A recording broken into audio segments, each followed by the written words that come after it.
नमस्कार, मैं R K. Saxena, excellence mastermind coaching Rewa Madhya Pradesh. और मेरी ये जीके जीएस की क्लास है, तो इसे आप ध्यान से देखें। और आज हमारा टॉपिक है भारतीय अर्थव्यवस्था और 5वीं क्लास है ये। तो थोड़ा सा कठिन सब्जेक्ट माना जाता है, लेकिन मैंने इस कठिन को भी जो है वो सरल बनाने का प्रयास किया है। तो उसको देखें और उसका फ़ायदा उठाएं। चलिए हम बात करते हैं, काहे की आज बात कर रहे हैं हम गरीबी या निर्धनता की। तो ये शब्द हमने सुना हुआ है, लेकिन यदि हम इसको सैद्धांतिक दृष्टि से हमको उसका पढ़ना ज़रूरी है। तो आइए, गरीबी या निर्धनता है क्या, है ना। तो गरीबी जैसा हम जानते हैं, तो हम लोगों ने ख़ास तौर से ऐसी गरीबी देखी है जिसमें हमारी जीवन की आवश्यकताएँ पूर्ति नहीं होती हैं, है ना। जो हमारे कपड़ा है, आपका वस्त्र है, अनाज है, खाद्यान्न है, ये हमको पर्याप्त मात्रा में उपलब्ध नहीं हो पाता, तो उसको हम क्या कहते हैं, गरीब कहते हैं। लेकिन थोड़ा किताबी दृष्टिकोण से हम देखते हैं इसको, तो गरीबी का अर्थ जो है वो 2 दृष्टिकोण से लगाया जाता है। एक तो आपका सापेक्ष गरीबी, दूसरा आपका निरपेक्ष गरीबी। तो सापेक्ष गरीबी का मतलब है कि यदि हम 2 लोगों की तुलना करेंगे, एक के पास यदि 1 करोड़ है और दूसरे के पास कितना है, 90 लाख है, तो जो 90 लाख वाला व्यक्ति होगा वो क्या कहलाएगा, गरीब कहलाएगा। तो इस तरह की गरीबी वास्तव में गरीबी नहीं कहलाती है ना, क्योंकि जो गरीब भी होता है उसका भी जीवन यापन अच्छी तरह से होता है। तो इस तरह की गरीबी आपकी कहाँ पाई जाती है, तो ख़ास तौर से जो विकसित देश हैं वहाँ पे इस तरह की गरीबी जो है वो पाई जाती है। चलिए हम दूसरे दृष्टिकोण की बात करते हैं। दूसरा दृष्टिकोण है आपका निरपेक्ष गरीबी। तो इसमें क्या होता है कि तुलना नहीं की जाती है, तुलनात्मक दृष्टि से नहीं, बल्कि अपने आप में कोई व्यक्ति जो है वो गरीब होता है। और गरीब कब होता है, जब उसके पास जो है वो अपने जीवन यापन की न्यूनतम आवश्यकताओं की पूर्ति करने में जो है वो सक्षम नहीं है। तो इस तरह की गरीबी जो है वो पिछड़े एवं जो आपके विकासशील देश हैं वहाँ पे पाई जाती है। जैसे पूछता है क्वेश्चन कि भारत में किस तरह की गरीबी पाई जाती है, तो भारत में जो है वो निरपेक्ष गरीबी पाई जाती है ना। चलिए आगे हम चलते हैं। तो एक हमने सब सुना होगा पीएल, और एक सुना होगा बीपीएल, सुना है सब में ये। तो गरीबी रेखा, तो किसी देश में गरीबी रेखा का निर्धारण के मापदंड जो है वो अलग अलग होते हैं। तो भारत में भी गरीबी के निर्धारण के मापदंड जो हैं वो अलग अलग हैं। इस दिशा में बहुत सारे प्रयास किए गए हैं, बहुत सारी समितियां बनाई गई हैं। तो आइए हम एग्जाम में उससे क्वेश्चन बनते हैं, तो उसको हम देखते हैं। तो पहले तो हम ये बता दें कि बीपीएल का फुल फॉर्म क्या होता है। बीपीएल का फुल फॉर्म एग्जाम में आपके आया है, तो होता है below poverty line. Below poverty line अपन बोलते ना कि बीपीएल के नीचे है, इसका बीपीएल कार्ड बना हुआ है, तो बीपीएल का मतलब होता है बिलो पॉवर्टी लाइन। तो इस दिशा में गरीबी निर्धारण के लिए भारत में कई मापदंड अपनाए गए हैं, तो उसकी हम चर्चा कर रहे हैं, क्योंकि उससे क्वेश्चन एग्जाम में आते हैं। 1971 में जो है वो एक समिति बनाई गई थी, दांडेकर समिति।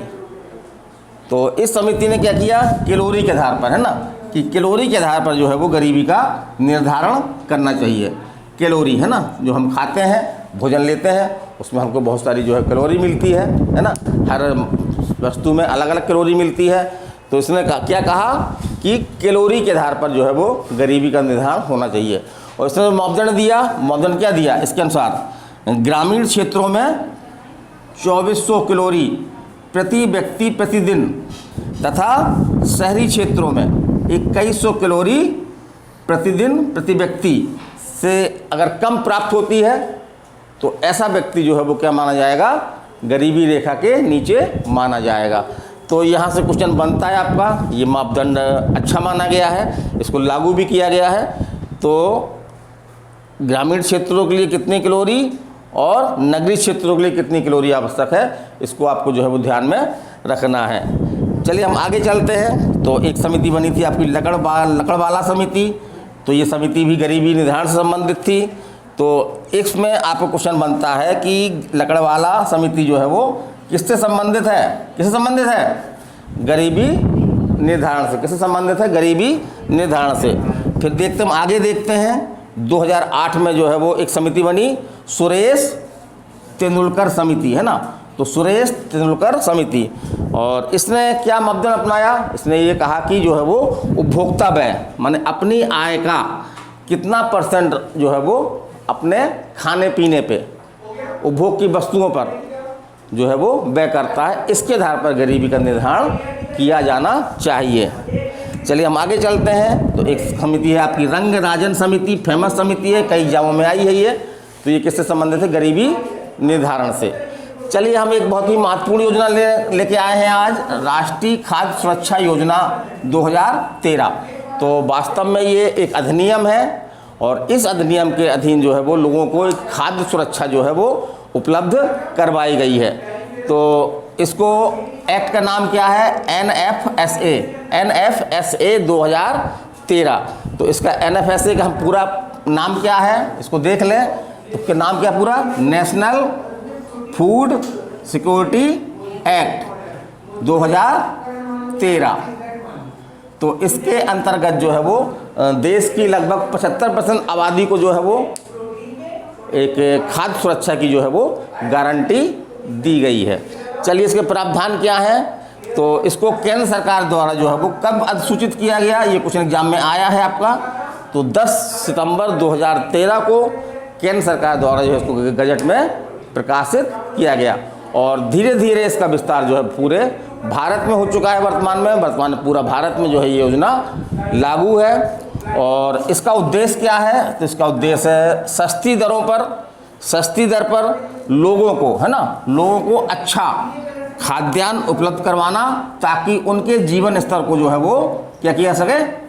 बढ़ाया जा सके, ताकि उनके जीवन स्तर को बढ़ाया जा सके। अब इस कानून के खिलाफ क्या प्रावधान है? तो इस कानून के तहत जो है वो TPDS इसको हम जानते हैं सामान्य रूप से, इसको हम क्या बोलते हैं? कोटा बोल देते हैं, है ना, कोटा बोलते हैं। कोटा हर मोहल्ले में कोटा होते हैं, गांव में कोटा होते हैं, जहाँ पे अनाज वगैरह है, शक्कर वगैरह ये मिलती है। तो उसी के माध्यम से इसको जो है वो चलाया जा रहा है। तो TDPS इसका फुल फॉर्म देख लें अपन क्या है। तो target public distribution system, target public distribution system, Hindi बोलेंगे तो लक्षित सार्वजनिक वितरण प्रणाली के माध्यम से जो है वो क्या किया जाता है? ग्रामीण क्षेत्र की लगभग 75% आबादी और नगरीय क्षेत्र की 50% आबादी तक की को जो है वो रियायती दर पर जो है खाद्यान्न उपलब्ध करवाया जाता है। अब इसमें दिया क्या जाता है? अब तो इसका काफ़ी विस्तार हो गया है, लेकिन जो मुख्य खाद्यान्न है इसके वो क्या क्या है? आपके गेहूँ है, चावल है और जो है वो मोटे अनाज हैं। तो प्रति व्यक्ति जो है वो कितना दिया जाता है? 5 किलो अनाज दिया जाता है। प्रति व्यक्ति 5 किलो अनाज दिया जाता है, जिसमें आप क्या चावल ले सकते हैं, गेहूँ ले सकते हैं या मोटा अनाज ले सकते हैं। और इसकी कीमत कितनी रखी गई है?